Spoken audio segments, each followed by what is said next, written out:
I did not think they would start so quick. Normally they never start so quick. That's crazy.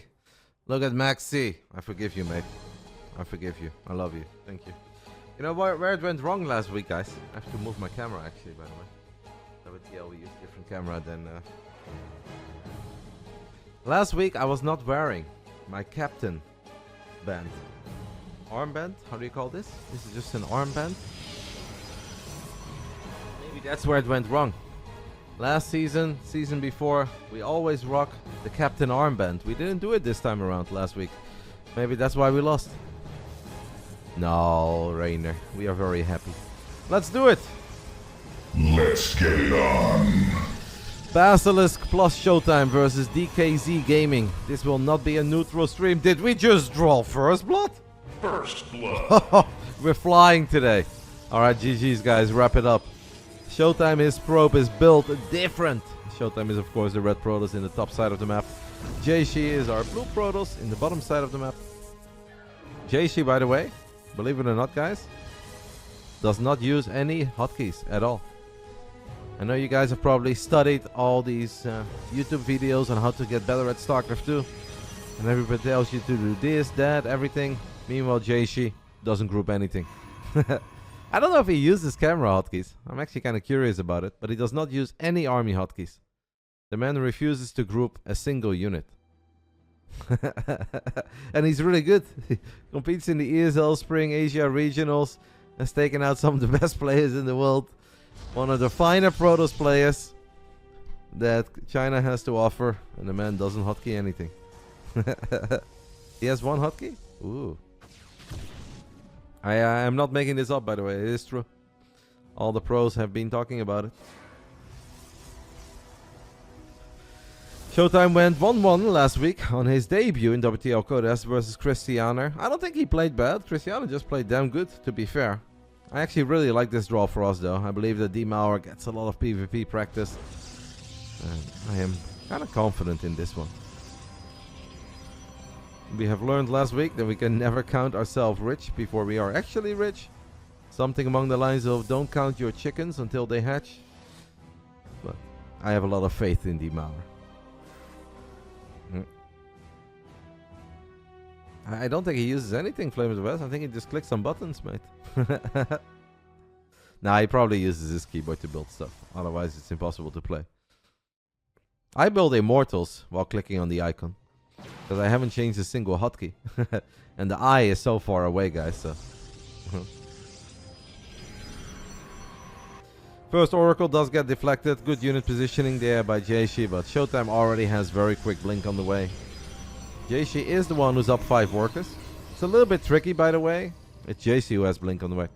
It's PvP, but the guy who's at the bottom side of the map is on the top side of the scoreboard. So these kind of games are incredibly confusing to cast.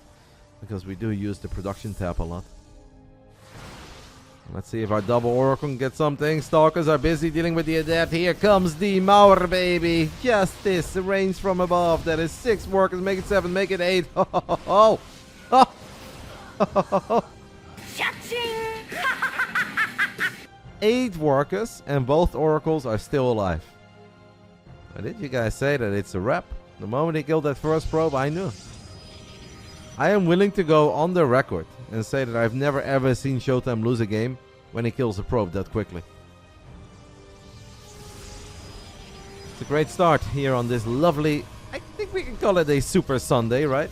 America playoffs later tonight. I think they are going to be sick. I'm generally very excited. As we are looking at this PvP and things are slowing down a little. Chat, do you want to give me your predictions for Scarlet versus Australia? I think that's a banger. Like an absolute banger best of 5 lower bracket final. And it's really tough to call. Thank you, Speed Racer, for the 44 and Pandemonium with the 111 months tier 3. Absolute legend. That's so sweet. Thank you. I believe that NA will always start at 8 PM my time. So that is in exactly 6 hours from now. Europe comes first. It's going to be Spirit Clem in 2 hours. Winner plays Grand Finals against Max Specs. Once that is done, I believe they wait until 8 PM. Or 2 PM on the East Coast.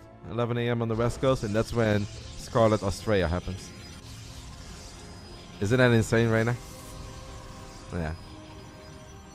I have a couple of absolute legends that may not be Twitch memers. They don't spam 24/7, but they are very big supporters of me and the channel.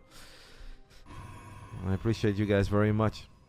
I could definitely not do it without you. What are we looking at, guys? ShoWTimE is gearing up for his first serious poke of the game. Fighting up a ramp is a bit tricky. Sentry does not have any energy for a Guardian Shield though, and the numbers look pretty good. D-Mauer is obviously, or was off to a great start. Jieshi shield battery is about to come online, but it's not totally done yet. He's still forced to leave Stalkers in the main, in the natural, to deal with those oracles. ShoWTimE is absolutely cooking in game 1. There's no such thing as a perfect game of Starcraft 2, but this one, guys, is pretty close. On a scale of 1 to 10, I'll give D-Mauer a solid 9.4 for his performance so far. A 9.2 for every single Stalker he loses. He loses 0.2 on his grade. We're now looking at a potential 9. D-Mauer. What are your parents going to think, mate? Only a 9?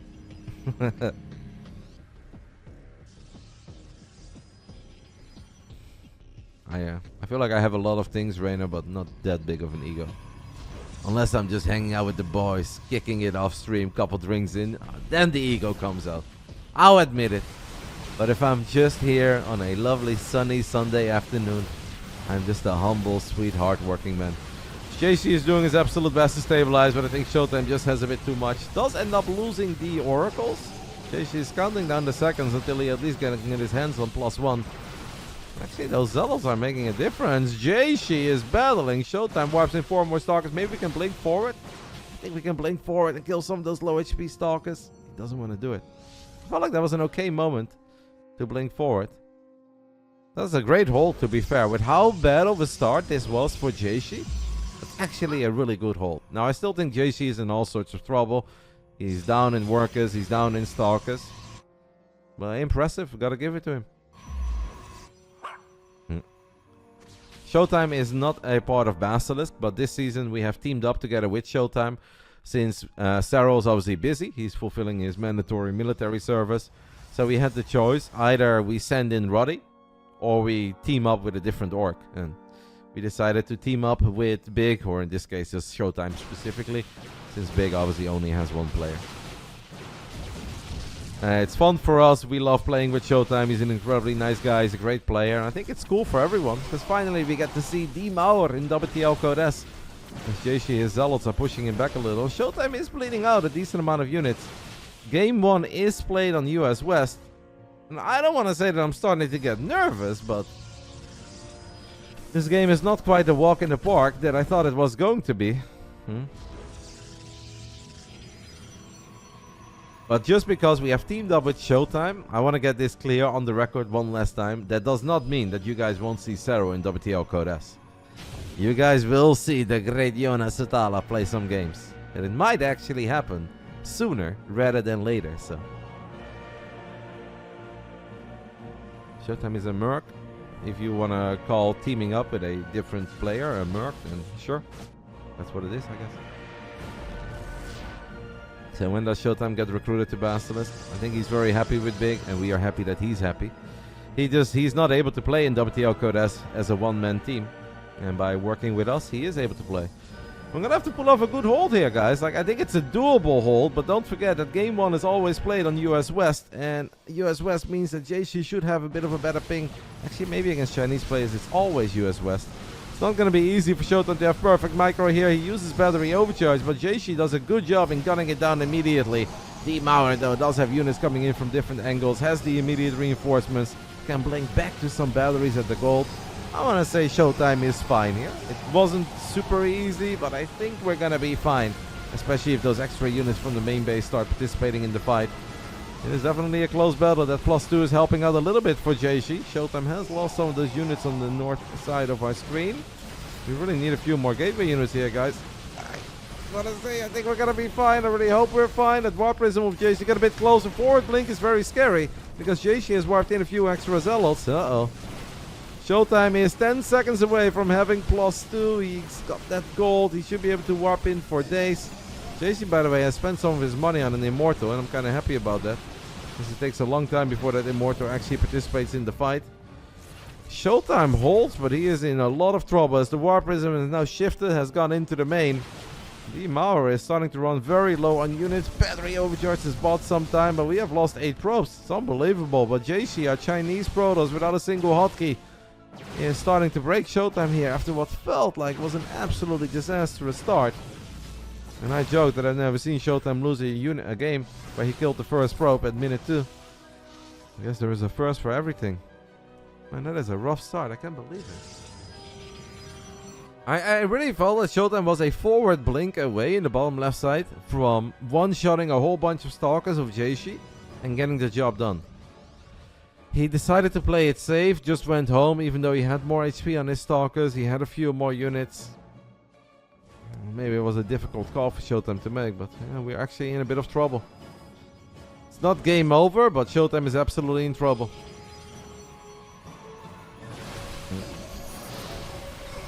We have a few force fields going down. Jieshi makes a positional blink towards the top side. There is that one Immortal. It would be awesome to at least activate the barrier. This is going better, by the way, for ShoWTimE at first. Maybe we can get a few more Zealots. If ShoWTimE can just get his hands on like 6 or 7 Zealots to show up, that could be good. We activate one of the barriers. Does not go for a forward blink. Down 6 workers. As Jieshi is going up to 5 bases. I like the battery overcharge. I would love to see Jieshi actually take this fight for a little while. ShoWTimE makes a defensive blink. What a banger. An absolute banger of a first game and a heroic effort by Jieshi. We had a damn bad start. I mean, I'm hurting. It's not the outcome I want. It's not the result I want. It's not the game that I want. But I am incredibly impressed as a Starcraft 2 fan that Jieshi was able to turn this into the game that we are currently looking at after losing 9 probes to Oracles. No. I mean, Jieshi did take 2 big fights with an upgrade advantage. He had +1 against 0-0, and then eventually he had +2 against +1, and he just did a really good job. ShoWTimE flanks the War Prism. That's actually kind of cool. Oh, I love that. Whew. Okay, I love that. If I was Jieshi, I would not continue attacking, but I am not Jieshi. And he says, I don't even need that War Prism, mate. I'm going to go without the Prism. Kind of believe that ShoWTimE can now pull off a great hold. Wouldn't really hate Coco's 27th overcharge of the game here, by the way. That is a big Zealot warp in. Here comes that battery overcharge. We need to go for it now. Now we really need to punish Jieshi for still being here. First Immortal goes down. Second Immortal should go down, but it takes a very long time. We lost so many units. ShoWTimE desperately needs another big warp in, and he will be able to get it. This is an epic game. Thank the Lord that Jieshi is floating 1.7k minerals. Imagine if that man had 17 extra Zealots here, but maybe even without those 17 Zealots, Jieshi is casually breaking. ShoWTimE here blinks forward. We have some batteries there. Maybe we can turn this around, but it's starting to look dire. ShoWTime's supply is plummeting. And it's Dragon KaiZi Gaming Jieshi who takes the 1-0 lead as he kisses a blue probe, I believe it was. Damn. That is a confusing game. That is odd. Well done by Jieshi. Gotta give it to him. Sad for ShoWTimE. I honestly felt if ShoWTimE would have just gone for it at the third at one point after they battled for so long, I think he would have been able to break him there. Take a look at his Reynor.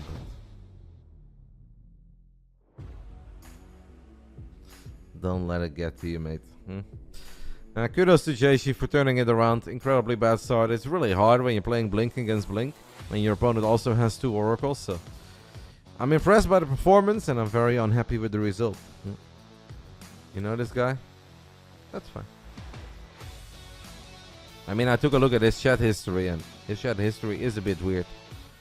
Not quite so weird that I want to get him out of here, but... Welcome to the streamer life, Reynor.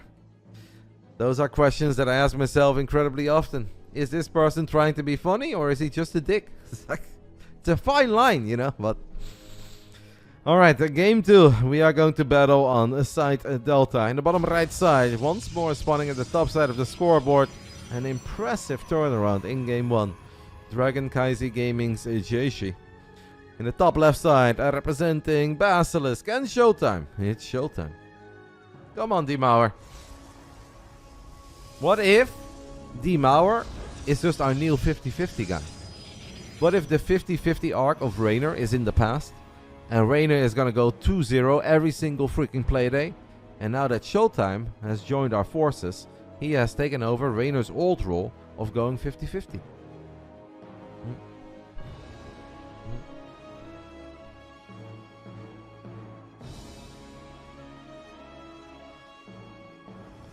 You pulled the Reynor last night?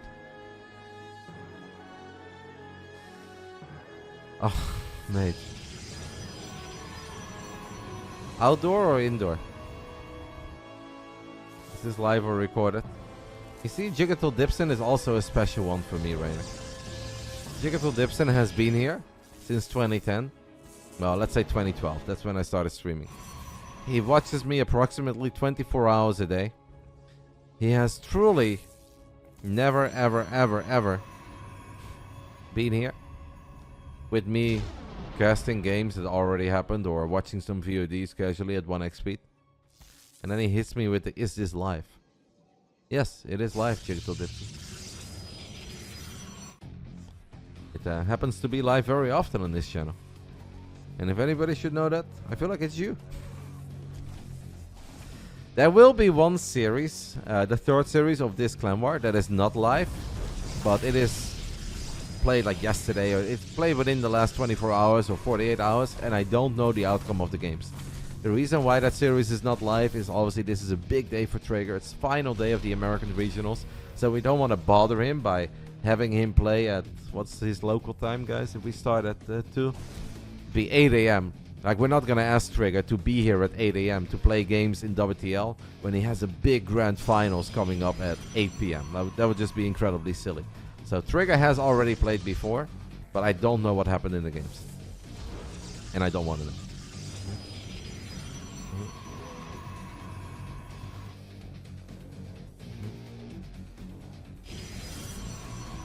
Stairs seem to be your biggest enemy, Reynor. Gotta slow your roll a little, mate. You're still young, Reynor. You've got all the time in the world. Next time you go up or down a stairs, think of these wise words, that you're still a young man and you've got all the time in the world. And it really makes no difference if you're 2 seconds quicker or slower down that stairs. You'll be fine. Take good care of yourself. Scares are dangerous.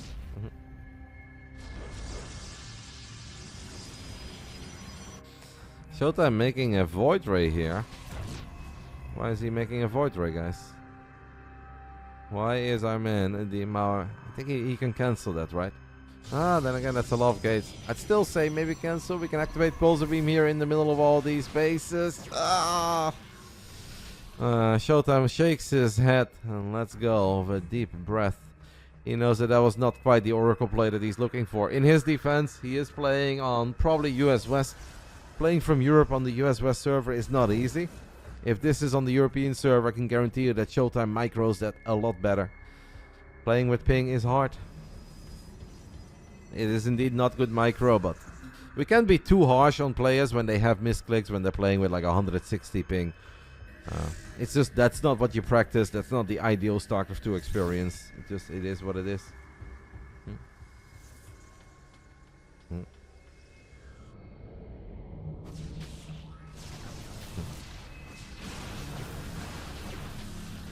Kind of like this though.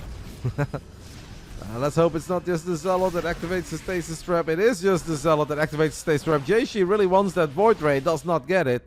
Good save at least on the Void by ShoWTimE, but we still made a Void Ray to now only kill a single Stalker, and our Oracle is not getting anything done. Last game we were loving the first 3, 4, 5 minutes of the game. This time around I am not in love with it, but the longer the game goes, the maybe more playable it becomes. It's not terrible for ShoWTimE, it's just not that hot. Jieshi is going to have a much quicker blink, it's going to go up to 3 bases a bit quicker. The Chinese Protoss is ahead here. Yeah, when you play Europe against China, they make you play on US West. If you play against Koreans, they do 1 game on West, 1 game on Central. But if you play versus Chinese players, they put you on West on both times. I guess the ping from China to US West is slightly worse than what the Koreans have, whatever it is. It is difficult.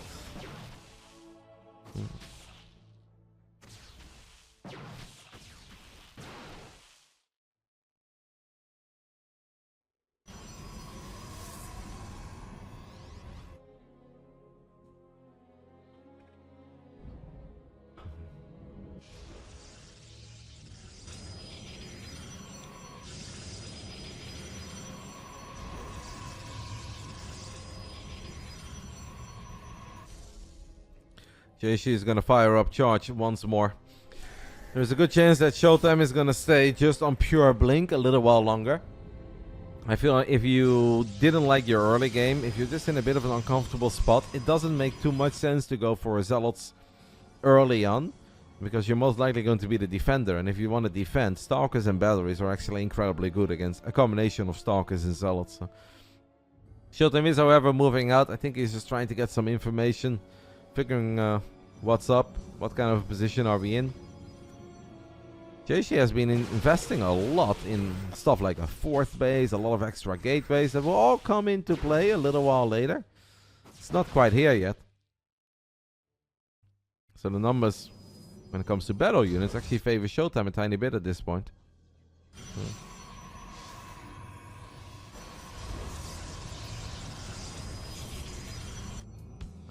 Jieshi is getting 3 cannons, and ShoWTimE does fire up charge now, and he fires up 4 more gateways. He's got the Robo coming online as well in the natural. It is important to have a Robo. I don't know if... Is that Oracle still alive, guys? I feel like it is, right? It's flying around on the top side, yeah. It's dropping a stasis trap here right now. So we at least have some detection. But it's nice to not completely rely on a single Oracle in an 8-9 minute PvP where there is always a chance your opponent has invested in a Dark Shrine. It's not there yet. ShoWTimE doesn't know that. Just like in the first game, Jieshi is a bit ahead in upgrades, and he was actually able to get a lot of value out of those upgrades. We don't talk about upgrades as much in PvP as we do in a matchup like TVT or even in ZVZ when it comes down to the roaches, but it does obviously make a difference. Especially in the Blink Stalker battles, it is incredibly nice if you have an upgrade lead. ShoWTimE needs to be careful here. I don't really like that ShoWTimE is here. We can hold, but we're going to have to just defend properly.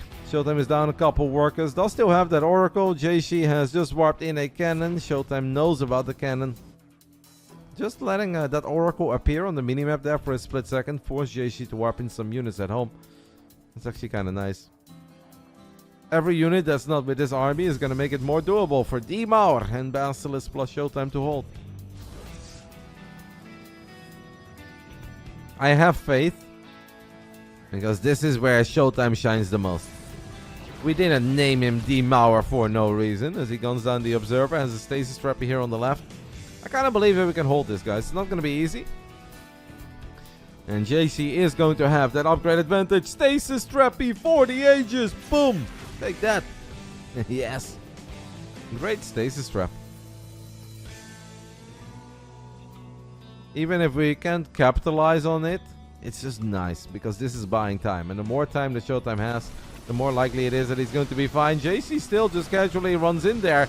2 batteries. I think it's a really good fight for ShoWTimE. Jieshi could be in some trouble now. The stasis trap has ran out, so he's got a couple of extra units coming in from the bottom, but this was an excellent start to the big fight for ShoWTimE, as we are getting closer and closer to having +2 ourselves. That Void Ray is putting in some work. And there are a lot of Zealots falling on the side of ShoWTimE. This is where we could really use our own +2. We are getting closer. There is that War Prism sitting pretty in the back. And Jieshi's got a far superior concave. ShoWTimE needs to make some space for his own Zealots to come through. It started off so promising, guys. Now we have a battery overcharge in the back, and we're going to have to go back to that battery.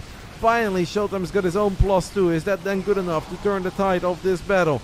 It started promising. The middle of the fight didn't go that well. Maybe the end will go great, because battery overcharge is amazing. I always believe in it. We could use another one. Coco, give me the multiple overcharge.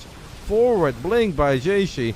Supplies were close, but ShoWTimE does not feel that he can hold. And the Chinese Protoss, fighting for DKZ, gets a very surprising 2-0 victory over the man who's been having a tough time so far in the WTL code. As these things happen. I still believe in Demauer. I know that he's going to be excellent for us. Yeah. And an incredibly happy Jieshi. Wonder Boy.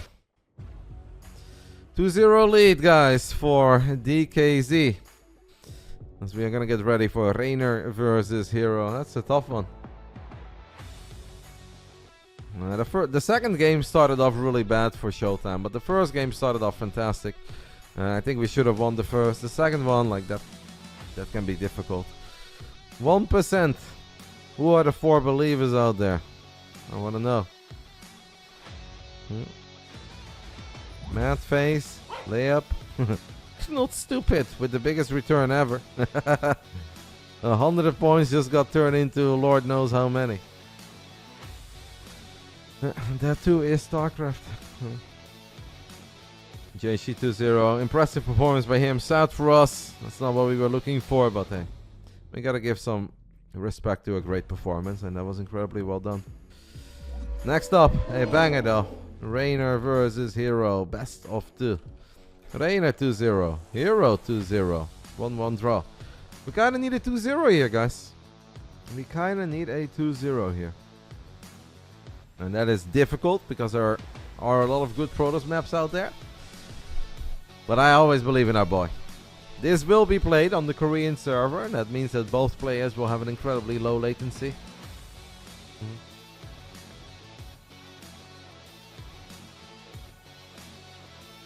He thought ShoWTimE would win, but 1%. Enjoy the channel point jackpot. Come on, Reynor. This has been a tough season for us. Now, obviously, it's a long season, and we are not going to panic when we are not even done with the second playday yet. But we started off 0-1, losing against the Starlight Twinkle. Now down 0-2 against a very strong team with DKZ. That first matchup looked good for us. It's okay. It is 11 playdays. It's not 2 or 3 playdays. So I think still a lot of Starcraft to look forward to. And we will, of course, have Yona play some games for us as well. It'd be awesome if we can get a couple points on the board quickly. I know this was probably set. No, ShoWTimE's games were live, and Reynor's game is also live. Reynor is probably now playing against Hero, as we are watching the stream with a tiny delay. Reynor Hero is live. How do you choose who plays when? All you do as a team captain is that you tell an order of players to the referee of the league. So we just said 1 ShoWTimE, 2 Reynor, 3 Trigger. We don't know who they play, we don't know on what map they play. It's all in the dark. The only thing that we do is set an order of players. Yeah, Reynor was in chat, so he knows what's up. He knows when he needs to get ready, and he's obviously watching his teammate play. Reynor is allowed to be in chat watching his teammate in the WTL play against Jieshi. You don't know maps? No. It's all in the dark. There used to be maps, and then we could see players on maps, but they stopped doing that because it created an insane amount of mirror matchups, and they did not like it. So now it's all in the dark. The only thing that we give them is an order of players.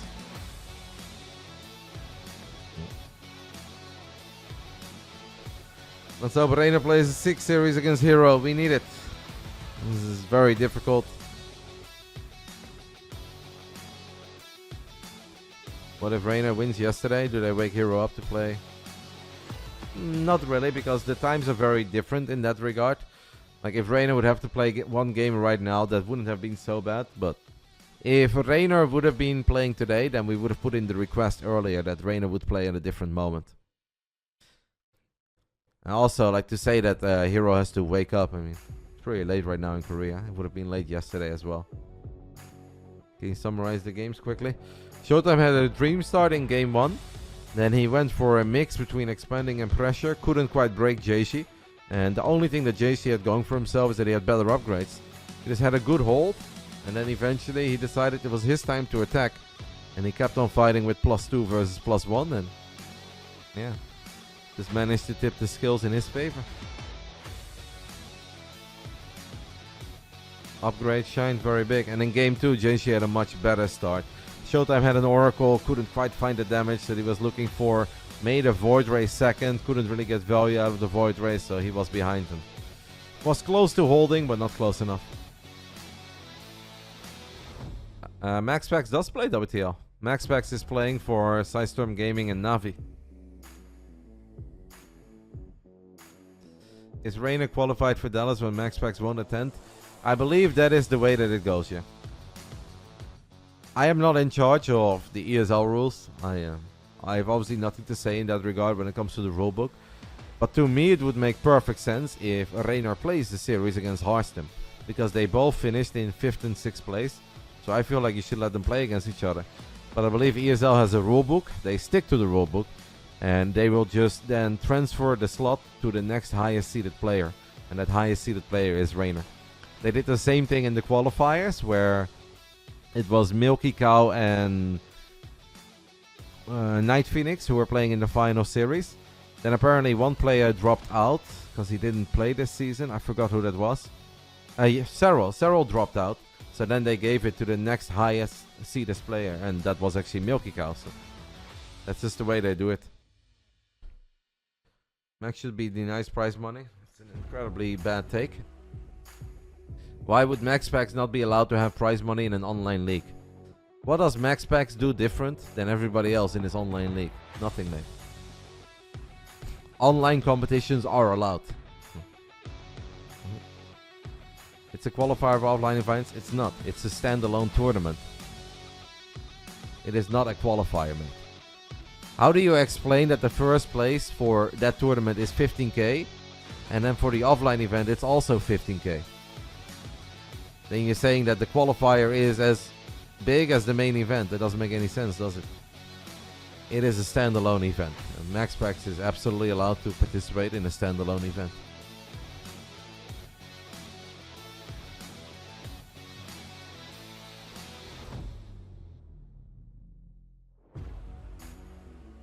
Like, I would agree with you that it's silly if MaxPax would play in something, let's say like a Home Story Cup qualifier. And then there is $100 on the line for first place. And then he plays in that qualifier, takes the $100 and then he doesn't show up. That would be bad, I agree. But the European Spring Regionals is a massive online event. It's a standalone event. I feel like he's absolutely allowed to play. This is obviously something that ESL has looked at, that has been discussed with players as well, team managers, etc. But anyway, let's move on. We don't need to talk about that. We're going to talk about our shiny Italian stallion playing these games from Seoul, South Korea. It's a Reynor in the top right side of Alcyone. And in the bottom left side, representing Dragon KaiZi Gaming, it is our Korean Protoss hero. Probably did not expect to be entering this best of 2 with his team having the 2-0 lead already.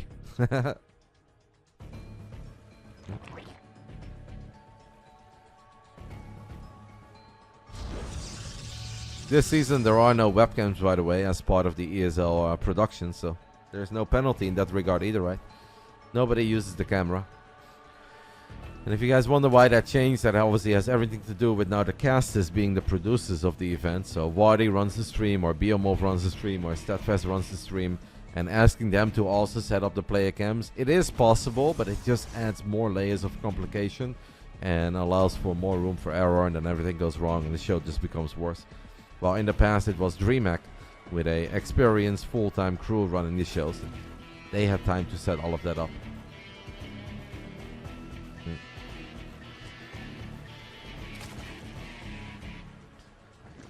Excited for this series, guys. 2 of the absolute best StarCraft 2 players on the planet. 2 guys that are in the same group as well of the GSL Code S. Hero was one of the highest seeded players in Code S, so he was allowed to pick the first player to join his group. And he picked Reynor. And Reynor was like, what the hell, mate? Why are you picking me? Like, you could have picked Sue or TY. You picked me? And he was like, yeah. And Hero said, yeah, I just don't want to pick any of my friends. And Reynor's like, alright, well, it is what it is.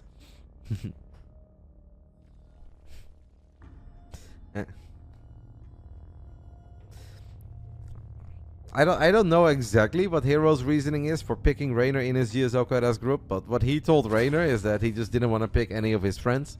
He felt bad for picking one of his friends, so he picked Reynor. And then I said to Reynor, but doesn't this make it worse? Because then you already have 2 incredibly strong players in the group, and then you can pick one of his friends, and he's really not doing his friends any favors. And then Reynor said, yeah, I don't think he really thought this one through, but that is what happened. Reynor's also a friend. Yeah, they are friendly with each other.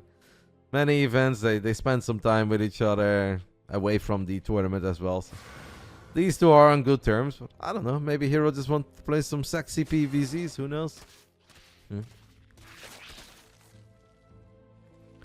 Hero is a very confident individual, I think, in this matchup. Even at IEM Katowice, which was a slightly different patch than this one, Hero already said that he likes playing PvZ, that he thinks Protoss is pretty good against Zerg. Well, things only got better. Gonna open up with 4 gates, a Robo, Twilight Council, and I assume that it's a Resonating Glaive Adept. I think this is a good map to play Glaive Adepts on. I'd be surprised if it's anything else. We should kind of start it right now, though. There it goes. It is going to be the 4-gate Glaive Adept. Ever since Reynor has made the journey to Korea, and he's been there for a couple weeks at this point, he's had a crazy amount of practice against this build. Korean and Chinese Protoss players truly enjoy spamming the ever-living hell out of this one. So whether Reynor wants it or not, every single time he queues up for a ladder game, this is what he's playing against. The only downside though is that there are not many Protoss players as good as Hero. So you may feel somewhat confident against it, and you may think that you have figured out a way to hold it easily and convincingly. If Hero does it, it can be a little bit more difficult than when, for instance, a man like Jieshi does it. Even though Jieshi just played really good, but you guys know what I mean.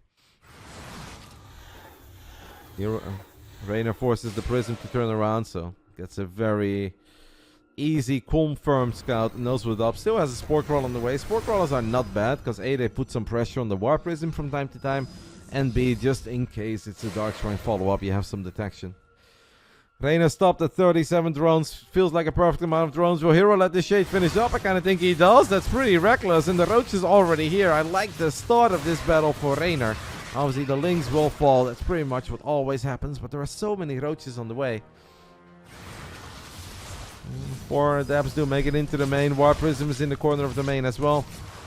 Reynor is absolutely allowed to lose a few drones here. You just don't want to lose too many. Making this many Adepts is not cheap. Hero actually gets a Queen. That's nice for Hero. 7 drones already. War Prism is going to take a couple shots from that Spore Crawler.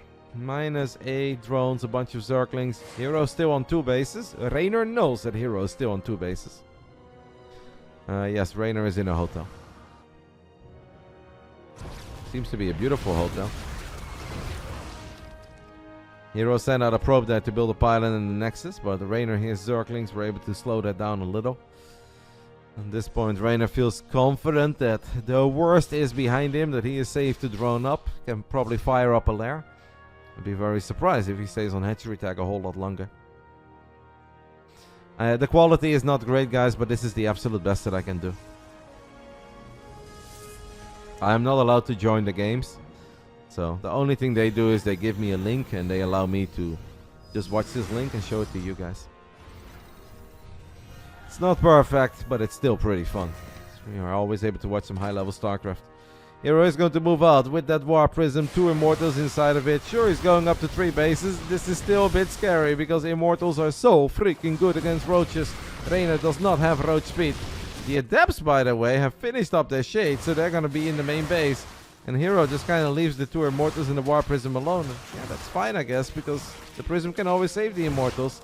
Cancels the Shade, sticks around in the main base a little bit longer, and knocks Reynor all the way back to 36 workers.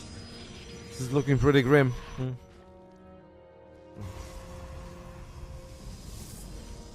Imagine if Roddy was playing in that last match.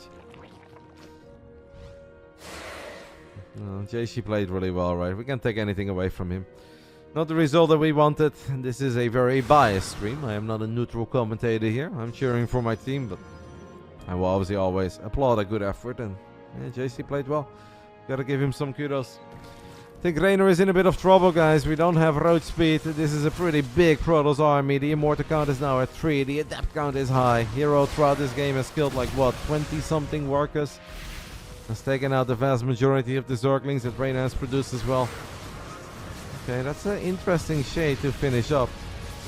Reynor does decide to split off a few roaches and ravages to the left, but the Immortals are living up to their name. Reynor's taking a good fight on the right side. I don't see how we can easily kill 3 Immortals here. It looks like Reynor is indeed pretty dead. Hey, Reynor might be able to live a little bit longer, because Hero is actually going to slow down. Hero is far ahead in this game. He's on 62 workers. He's going up to 4 bases. But if there is one player on this planet that I would not slow down against if I feel like I'm in a really good spot and I am very close to killing him, it's Reynor. Hero may regret going home here, guys. You see, he's still winning. I'm not going to say that I like Reynor's position or anything. But I think it's incredibly dangerous that if you have Reynor on the ropes and you have the kind of army to just get him out of there, to go home and macro up. I think Hero's army was good enough to straight up win the game. Now Reynor has a tiny chance. Not a very big chance, but we have a tiny chance. And Reynor is incredibly good from awkward Zerg positions. We are allowed to dream.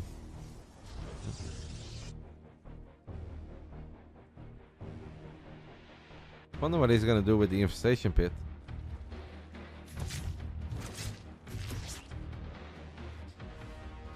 It is just going to be a quick high for Reynor. He's got missile attacks on the way. We don't have a Hydra Den, but the moment I start that sentence, Reynor does drop the Hydra Den. So it seems that he is dreaming of getting some lurkers out eventually. But it's really not going to be that easy to make it to lurkers, and even if we finally do make it up to lurkers, Hero is going to have an incredibly powerful army. Our Korean Protoss from Dragon KaiZi Gaming is back. He wants more. 3 Immortals have now become 5 Immortals. Become ready. 2 Adepts are split up into the triangle. Frustrating game for Reynor. He's been pretty vocal about these kinds of games that he hates them. He just kind of feels like he's forced to defend. There is very little that he can do with his units on the other side of the map. He wants to multitask, he wants to be fast, but the only thing he can do is try to defend to the best of his abilities. And unfortunately for Reynor, Hero just kind of played that a bit better.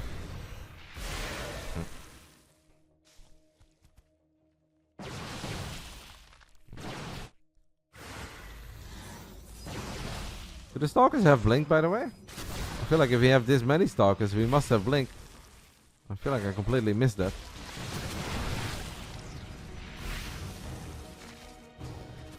Seven Adepts are threatening a shade into the natural. Stalkers do have Blink, as they're gonna go for the defensive Blinks back. Reynor is fighting with an inferior Zerg army here against superior Protoss economy. Protoss upgrades, Protoss tech. Yeah. We basically need Hero to go AFK for a little bit or try to play dodgeball with all the corrosive balls to have a tiny shot here. I really don't think it's doable. This Protoss army is simply a little too big, a little too powerful. 3-0 for Dragon KaiZi Gaming. Yeah. Ay. Tough start to the season so far. Reynor can now pick whatever map he wants. What is the best Zerg map, guys, that you can go for? What will Reynor choose? Maybe Oceanborn or something? They're playing on the Korean server, yeah, they're both in Korea. What do you guys think Reynor chooses? As a Zerg, if you can pick one map against Protoss. Side Delta is an option. Pulse Youth, yeah, okay. Pulse Youth is fair. That one is fair. It's pretty good for Lurk. It's still a bit weird though. I don't think about it as a great Zerg map just because it's a bit of an odd map, but I like it.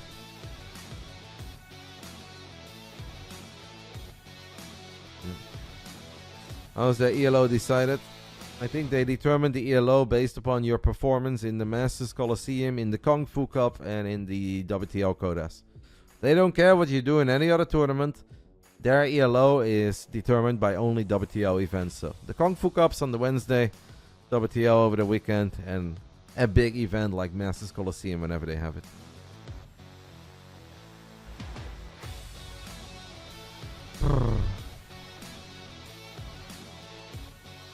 Last season, our man Trigger did 2-0 Oliveira. So if Reynor can just take one map here, we are allowed to dream a tiny bit. That's not easy. Looking very grim. Let's hope that starting play day 3, we can turn things around and we can go back to the Basilisk that you guys know and love, that I know and love. I don't like this place.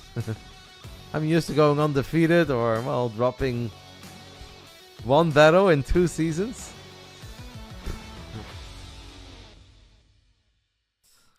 Thank you to XXXNT.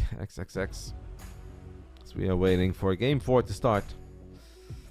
Serral can absolutely get some days off, and I actually know when Serral is available. I am not going to share that with you guys because I don't want to make it easier or harder for our opponents, but Yona will play in WTL-Guest. And I told you guys earlier that it will be sooner rather than later. I know you guys miss Yona. And especially in the WTL-Guest, I really miss my man Yona too. But he's coming. Winter is coming and the Finnish Phenom is coming. The finisher is coming. I won't tell you guys when, but just keep a close eye on the WTL lineups. And you'll see him. Why are we balance whining about the best products in the world? I don't think anybody is balance whining over Hero winning a game. We all know that Hero is amazing. But I do think you can talk about the state of PvZ without focusing on that specific game. And I think saying that Protoss is not good against Zerg right now or doesn't have a little advantage would be kind of crazy. You still need to do a lot of things right, and obviously Reynor is still going to destroy almost every single Protoss out there. Well, yeah, that man in the bottom left side is incredibly good at what he does. That was Dragon KaiZi Gaming's Hero in the top right side, picking Post Youth. We need to win this game to keep our hopes and dreams alive of turning things around in the second clan war of the season. It is the Italian stallion, BASILISK Reynor.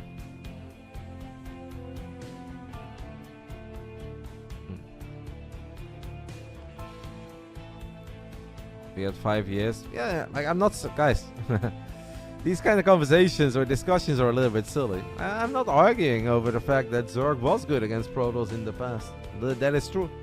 But we can still state that currently Protoss is in a good place against Zerg without denying the history.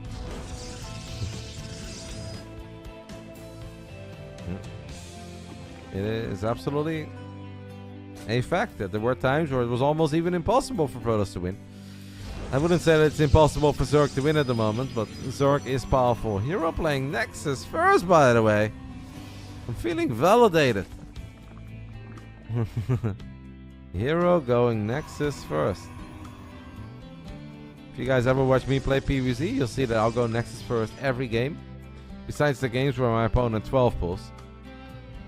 Did Hero go Nexus first without a scout, by the way? What a guy. Hero can put this in his Tinder profile. Even though he's so handsome, he definitely doesn't need Tinder. But if he ever wants to go Tinder, he could tell the ladies that he likes to live life dangerously. Nexus first against the Zerg, no scout. Woo! That's a super like if I've ever seen one. Is Hero married already?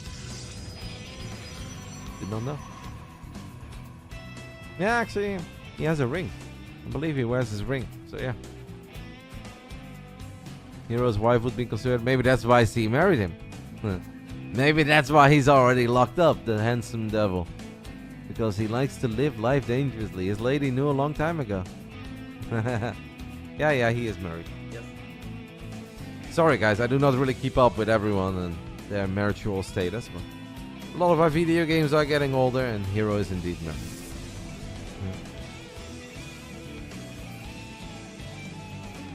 He has a kid too, right? That I don't know. I've never heard him about a kid. But possible. Maybe he's hiding it, right? Not everyone needs to share everything with the internet. Dark recently became a dad. That we know, and he has been very public about it. He has posted some adorable pictures. I don't know if Hero has one. Do you think, too, that this map pool has tossed in favor? Yeah. I mean, like, maps in PvZ are important, but as long as maps are somewhat normal, it's not really like a deciding factor on which race is favored over the other. A map needs to be very crazy to say, like, it's a great Zerg map against Protoss, or it's a great Protoss map against Zerg. Like Dynasty is a good Protoss map because you have an in-base pocket expand that's a gold that Protoss can take, Zor can't really take. So that's a good example of how wild a map has to be for it to really have a big impact on which race is favored over the other. Just the strength of the races is slightly more important. So guys, Hero went Nexus first into Stargate, now into a fleet beacon. That's quite something. I guess he's gonna open up with Carriers. I don't think this is really the map to open up with Tempest.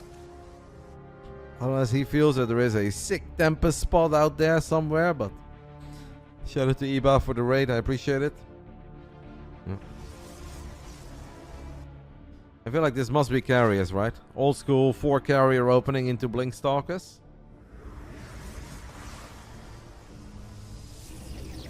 Every map is the right map to open Tempest. I'll fight you over that, mate. Well, he is gonna open Tempest. I guess if Reynor takes the gold as his 4th base, and there is a very good chance that he will, it's gonna be annoying. Wow, he's even getting the Tempest upgrade. Hero. Hero opening up 2 Stargate Tempest. And he's getting the Tectonic Destabilizers too. Reynor did not scout the Fleet Beacon or the 2nd Stargate. He actually has no idea what this is. And if you are Reynor and you're playing against Hero, you're very worried that it's going to be like something like 8-gate Zealot +1 or a bunch of adapts with Resonating Glaive shading to the other side of the map. Reynor is going to go for +1 melee. I like it. He's got a safety Roach 1. Okay, now he's making the Roaches. I don't know if I like that. Oh. I think Reynor is in the same apart hotel than me and Soul. Oh my fucking god. I don't know the name. Actually, I do know the name, but you should ask him, mate. I believe that he's pretty open about it. Maybe you can have a nice dinner with him. Maybe you can get my boy some soju, because if he gets bopped by some Tempest here, he's gonna need a soju or 2 tonight. I hope that we cancel that hatch. But oh, okay, the queens are coming. Hero not paying attention there for a split second. Can Reynor get a Tempest? Yes, he does. Pound CL Tempest defeats the OG Tempest. Hero doesn't really have a lot of units at home. Hero is busy dealing with those Lings and Roaches, and for the 2nd time, one of his Tempests takes a lot of damage.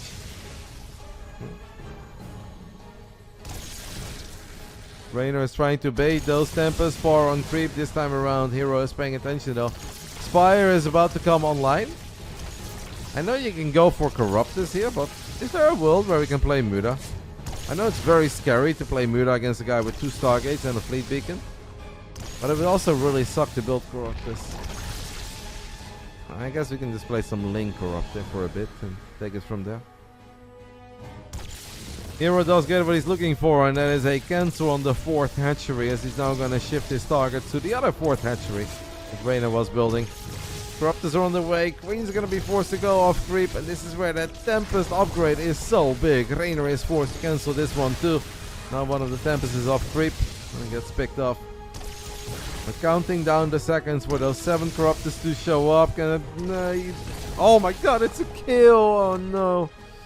Reynor underestimating the damage of these Tempests with their Fleet Beacon upgrade. And that hatchery was a kill. Minus 350 minerals there. Ugh. What a nightmare clan war. Hey. Sometimes it rains. Sometimes life is all rainbows and butterflies.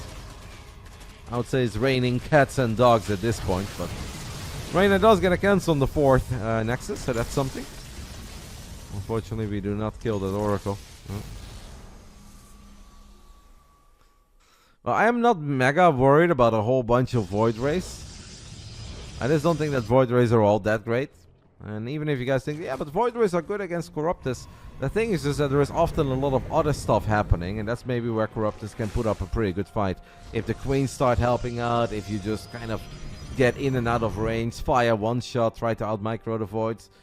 And obviously if the Voids have to worry about maybe fighting some units on the ground because the Lings win the ground fights. So I'm not mega worried about a bunch of Void Rays for now, but the higher the Void Ray count comes, with a mothership as well, and then a bunch of cannons and batteries, that's where I do start getting a bit worried. I don't think Reynor has an infestation pit yet, right? But the ground army of Hero is kind of crappy. And it will continue to be crappy for a while. But that's where the cannons and batteries come in very handy for him. Pongo and power bombs are fucking fantastic, but we need a hive stack if we want to go for power bombs, and we need an infestation pit to even open up hive stack. And I don't even think we have an infestation pit, so kind of feels that Reynor just wants to go for it with Ling, Roach, Ravager, Queen, Corruptor. That's where I'm afraid that the cannons and the batteries are the real freaking problem. Or maybe the silly Void Ray count at this point. I'm concerned. Reynor is maxed out. He's got a 40 army supply lead. That shade will finish up, by the way. These adepts do not have Resonating Glaive Adept. They will still be able to find a few drones. Reynor's going to wipe them out rather quickly. Here come the queens. Ugh. Well, battery overcharge is going to be very important here. The moment that Hero activates battery overcharge... Okay, I like the Banelings, by the way. Banelings are awesome. 33 Banelings. He's doing it on purpose. Yes, Reynor. 33 Banelings with +2 melee and a couple of Lings running into the main base and natural 2. Alright, this is our boy. Here comes the Bane train. We have those cannons and batteries there. We need to take those out very quickly. The Void Rays are wondering if that's the fight that they can take. Mothership activates its cloaking ability. Yeah, there are no cannons and batteries to help out the Void. Corrosive Balls. I cannot believe. Whoa, we missed it. No, I feel like a whole bunch of Voids went down to Corrosive Ball. Maybe we didn't. I don't know. What I do know is that this was an absolutely fantastic attack. Why did that observer just look away in the middle of the fight? Kind of annoying. Yes, Lings were in the main. We knew that Lings were in the main. Reynor does end up losing the majority of his Corruptors, if not all of them. He's done a lot of economic damage. And look at the Queen, the real Tempest in this game. Pound Tempest going to town on the Mothership even. And the Ravagers helping out a little bit. Alright. Staying alive. Staying alive. My 50-50 man is back. Gets a point on the board. So we need him the most. Reynor is gonna actually be... Hero is dropping a few High Templars. Gonna morph those into Archons. He's gonna go for the Desperation Scent of Void Ray Archons. And there is a world, but that's still scary. I hope that's not this world. The Zealots and Archons only have +1. So I want to say that I think Reynor should be fine here. Hero's on 34 probes. Still a tiny bit scary though, because we don't have spellcasters. A few Infestors would actually be really sick here.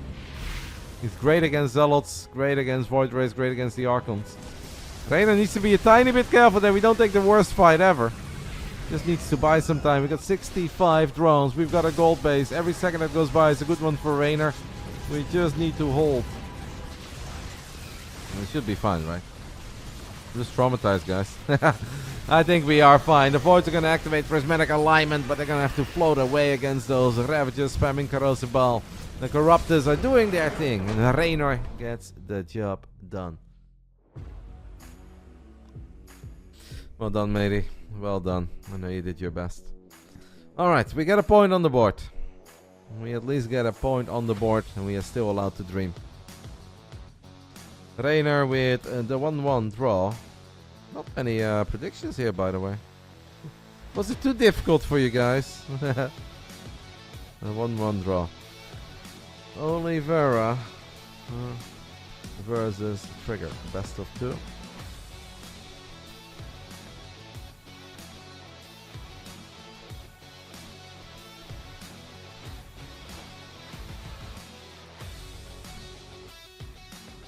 So the next games that we will be watching, guys, are not live. They have played earlier.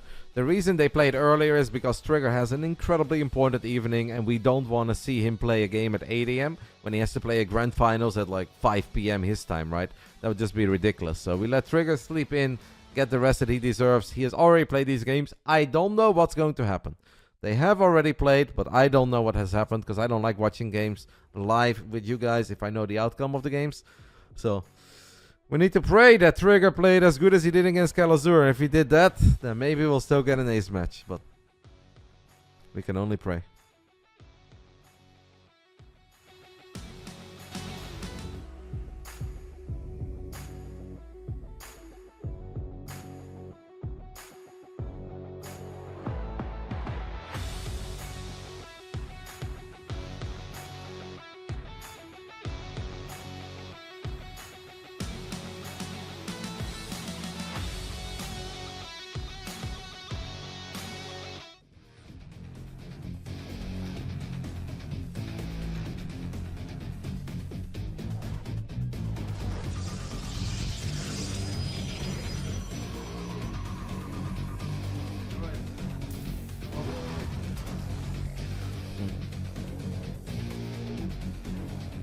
Dynasty?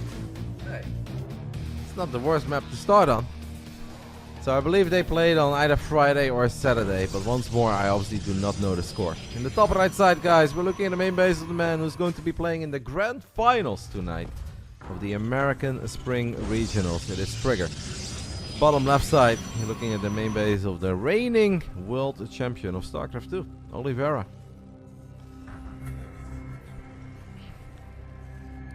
No interview because we have the second match and we have the regionals and Trigger is not here, so we don't do interview right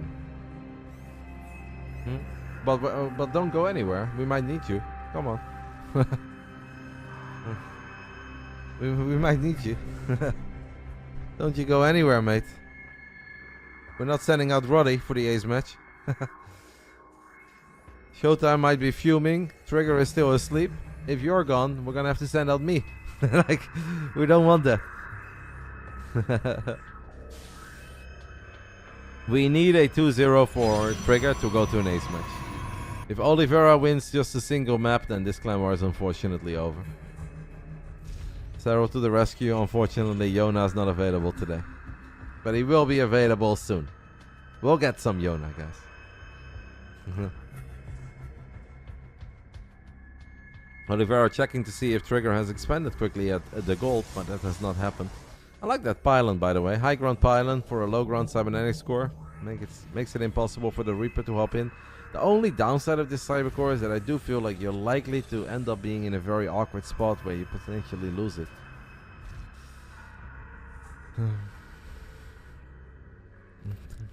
We definitely miss Yona, but I think that would go for every team, right?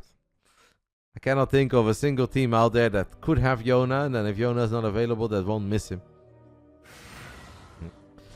First adept leaves town right when the Reaper shows up. Second adept is close to popping, not quite out yet. Trigger absolutely in danger of losing a worker here. Ah, the micro is good, very good worker micro.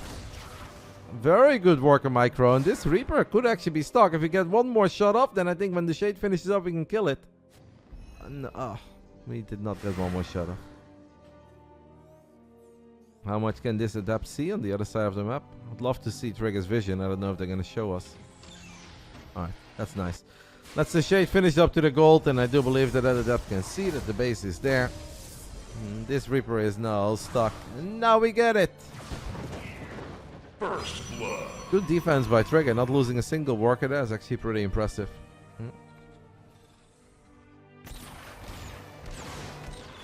We can always use Serral. We can use all 5 players on the roster. If you guys want to consider me as a player, we can use all 5 whenever we want at any given moment. And you can also send somebody out as the ace that was not one of the original 3 players. So you can do whatever you want in WTL in that regard, as long as somebody is officially a part of the team. Trigger finds an SCV, might get a second one. Unfortunately not yet. There is another clan war after this, guys, but as soon as Europe starts today, and Europe starts at 4, I will be switching over and I'll be co-streaming Europe. So just gonna watch this clan war for now, but by the time that Europe starts, I will be watching Europe.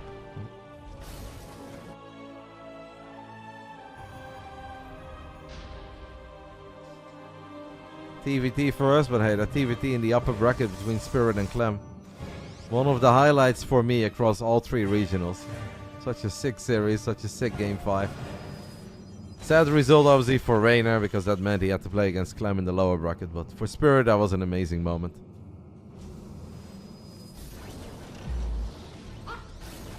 The tank of Oliveira is moving a little as he is worried about these stalkers getting in range, potentially blinking across it, but that's way too many Marines, the Cyclone and Marauder to blink across. And at this point, Trigger is just kind of using this as some sort of a soft contain, as an annoying spot. We haven't gone up to 3 bases yet. I would kind of like to see Trigger maybe fire up charge and go up to 3 bases though. We're not going to blink across this, right? Please tell me that we're not going to blink across this, as the War Prism and the Observer are just piss chilling at home. Kind of odd. It's a lot of damage on the Stalkers, but I don't think we've lost too many. Decent amount of those SCVs are better than Brewers, but there's not a whole lot you can do about it. I feel like Trigger just queued up the Nexus because he was floating a lot of minerals and he just went down minus 400. Let's get charged and a Forge or something, or a Robo Bay. There is our third Nexus, but 4 more Stalkers have also been warped in. As Trigger is now going to try his luck at the front, we'll be able to get that first depot incredibly easy. He's going to get the second depot as well. That's actually going to severely supply block Oliveira for quite some time. That's nice. I am a tiny bit concerned though that at this point Oliveira's army is looking a whole lot more powerful than Trigger's army, as that Warp Prism is exposed. Cyclone lock-on deals a lot of damage, does not kill it. Charge is now on the way, but it's going to take such a long time, so we're going to have to battle a lot of stimmed bio with just Stalkers. I don't really like where this is going. Trigger is playing a dangerous game here, man, because these Marauders have concussive shells, they can stim forward, and every single time they get a few shots off, they almost guarantee themselves a kill on these Stalkers. Good enough micro in the end to at least give Oliveira the idea that running to the other side of the map right now is the wrong idea. And maybe it would be. Oli is just waiting for a few more buy units to show up, another medevac or 2 to join the ranks. Pocket expand of Oliveira is still safe, so he's been enjoying that gold mineral base for quite some time.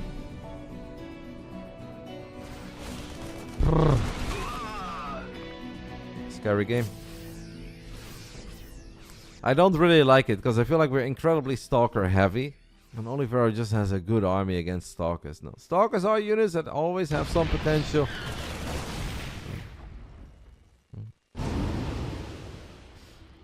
Trigger has an observer on top of all these 3 medevacs. Oliveira, I think, saw it because he turned around for a split second. Yeah, now he's going to completely turn around. He will drop the scan, pick off the ups. But that's okay. At least Trigger at this point has charge. He's a 3-base Protoss. Oliveira is about to become a 3-base Terran himself, as that Ghost Academy has finished up as well. Trigger thinks that this is a fight that he can take. We don't have a Guardian Shield though, we don't have too many Zealots. I'm surprised that Trigger is moving out, guys. I don't think his army is that powerful.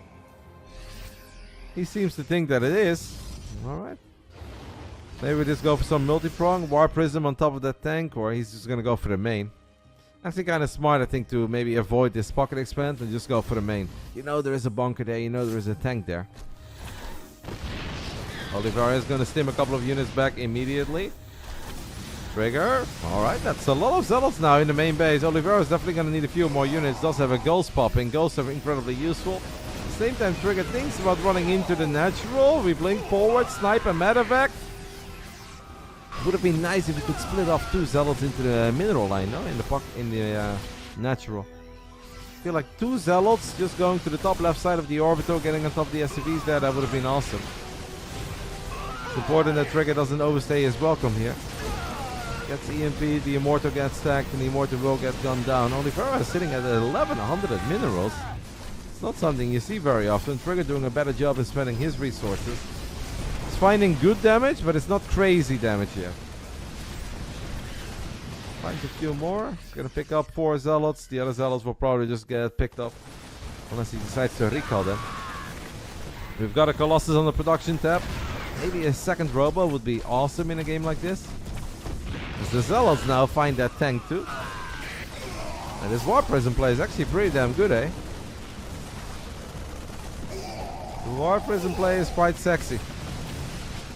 And the Trigger is not slowing down as he's warped in a few more Zealots. Oliveira is doing his best to kite. Stalker is now running deep into the natural expand of Oliveira. In this game it's the third. Minus 20 SCVs and EMP does land a second EMP even. Second EMP does not deal any damage. It's starting to look really good, but I don't want to celebrate yet. We did that earlier today and that didn't work out very well. But I think it's an impressive game by Trigger. Extended Thermal Lens is about to finish up. Last season, these two also played against each other in WTL-Guest-Member, and back then Trigger won 2-0. Trigger is PVT, is just crap, man. Those games that he played against Kalazur, not yesterday but the day before, I thought that was an incredibly impressive display of skill. Because Diego is good, he's scary. And Trigger was just all over him.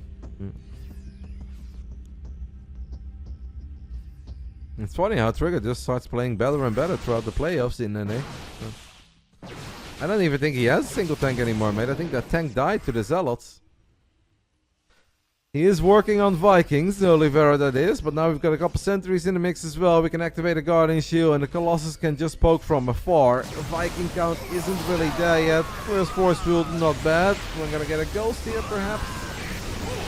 Minus 25 SCVs. Oliveira seems to think that he can actually go forward, run into this Protoss army. A few more Zealots show up, so that is not going to be the play. Meanwhile, Trigger's army supply is starting to look healthier and healthier. And he's getting upgrades, and he's going up to 5 bases, and we're getting a second fort, and a Dark Shrine. I mean, what's not to love over here for our Canadian Protoss? As the scan goes down, the Observer does fall. One of the Stalkers takes some damage. War Prism trying to do its thing. It's important that we don't lose our Colossus here for nothing.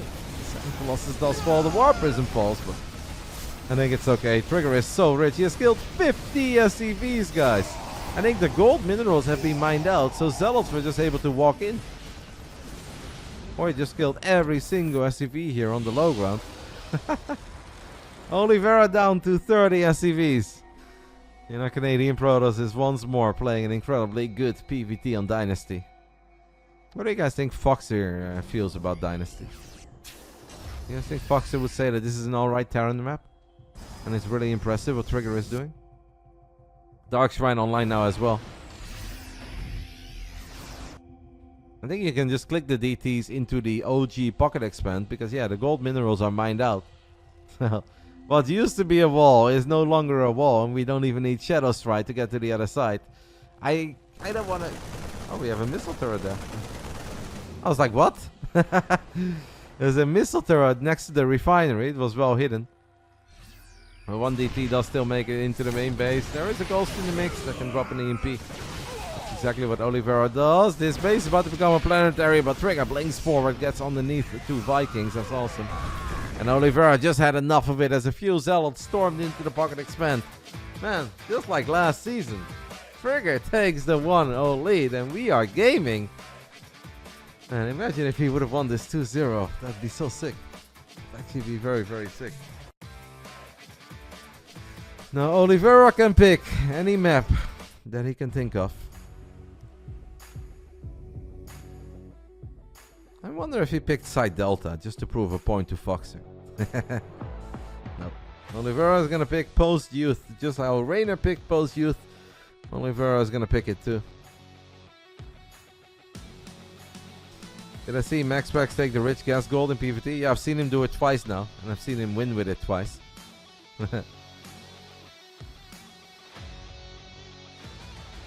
Yeah, I like it. I think if you play double battery, it makes sense.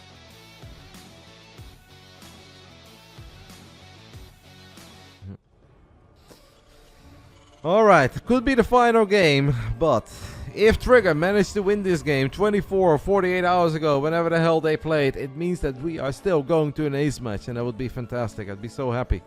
Top right side, it is the world champion of Starcraft 2, Dragon KaiZi Gaming, Oliveira. In the bottom left side, we are looking at the main base of the man that's representing Basilisk. Will be playing in the grand finals tonight, our Canadian Protoss, Trigger. What a turn of events yesterday, eh?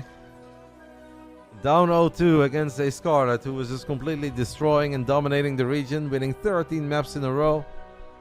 And Trigger just flips the switch and wins 3 games. 2 games with a Blink Stalker all in. Amphion and Gulls River. Such a crazy best of 5. Tonight is a very big night for him. It's, of course, a lot of prize money that's on the line. He's already top 2, so I think that's almost the most important thing. But Trigger has never won the American region. Scarlet has won it a couple of times in the past. Neeb has won it. Australia has won it. Tonight could be a first for Trigger. His maiden win. Let's say, hopefully it's the first of many, but it will be hard. Whoever wins in that lower bracket, whether it's Australia or Scarlet, it is going to be incredibly difficult, but he's playing so well. It'll be such a cool story. Trigger lives in Canada. He lives near Toronto. Not quite in Toronto, but in the proximity of Toronto. Don't ask me which direction, I don't know that part.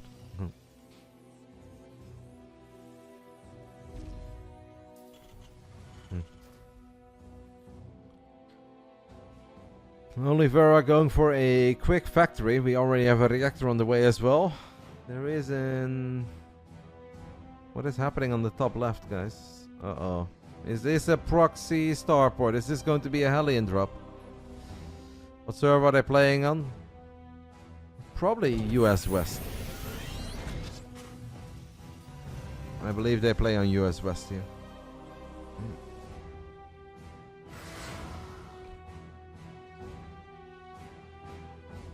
No, I don't think it's gonna send a bunch of probes to the other side of the map. A confirmation scout here, by the way, would be fantastic. I think the moment that triggers Adept, makes it up that ramp, the alarm bells need to go off a little bit. Because it's very easy to wall off on Pulse Youth. So why would Oliveira make a couple Hellions early on a map where it's so easy to wall off? That basically has to be because he has a proxy starboard, and that means that he's going for a Hellion drop.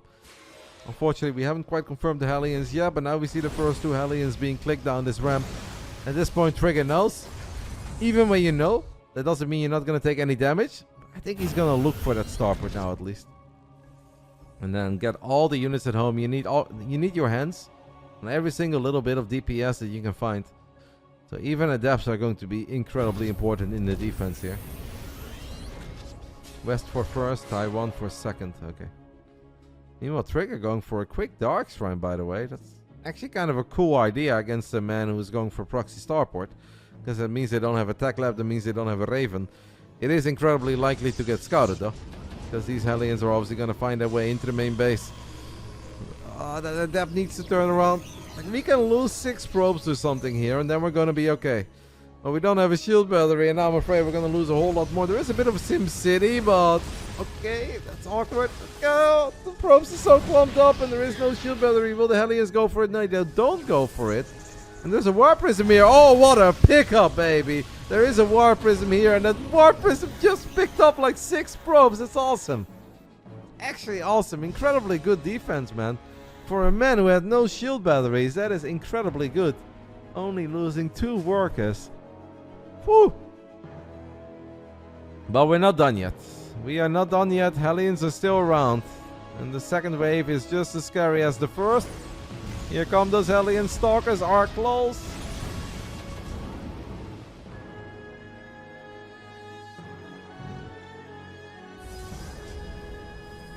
Two DTs get warped in on the other side of the map, but obviously we have missile turrets coming online now, and I'm afraid that these DTs will not be too impactful here.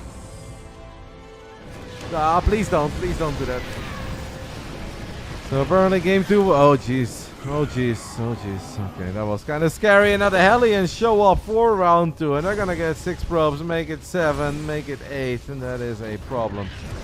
Oh no. The initial defense was so freaking good. Unfortunately, the second wave of it is not, and Trigger will just wave the white flag.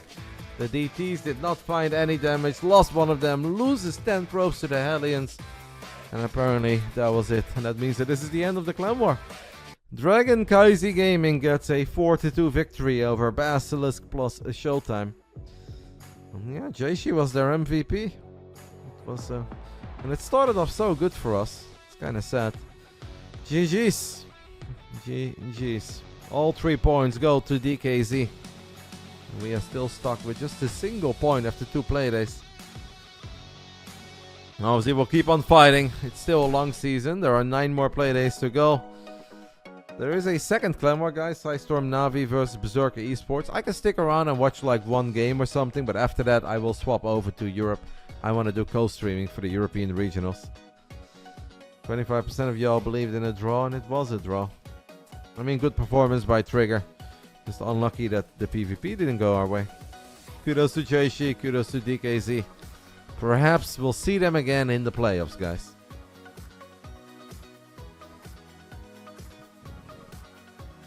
Go back a little bit.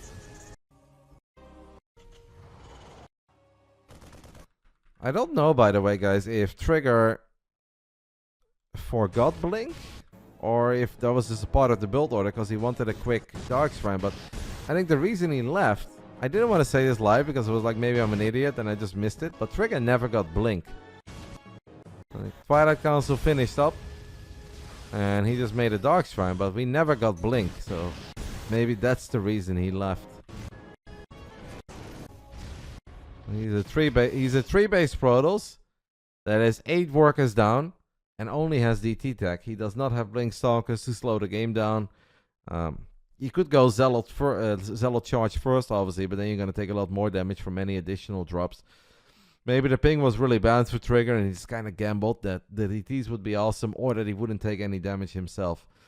Yeah, don't forget that when he left, he also had no Blink. Will ESL release a replay pack? Yeah, they probably will. I want to take a quick look at who we play next. World Team League. I have a tiny headache, by the way. I played some Padel this morning and the sun was shining. I feel like that's kicking my ass, so I'm going to take some paracetamol. Play day 3. We play Mystery Gaming. Take a look at that lineup.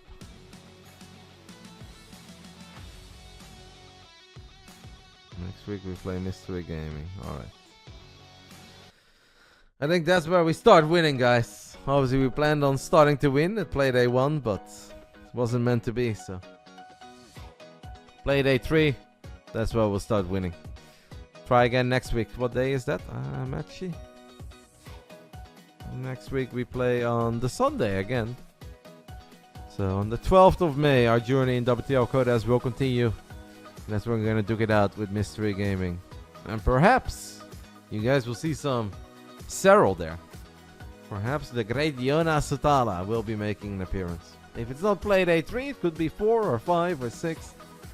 I'm excited to see Yona play some games for us.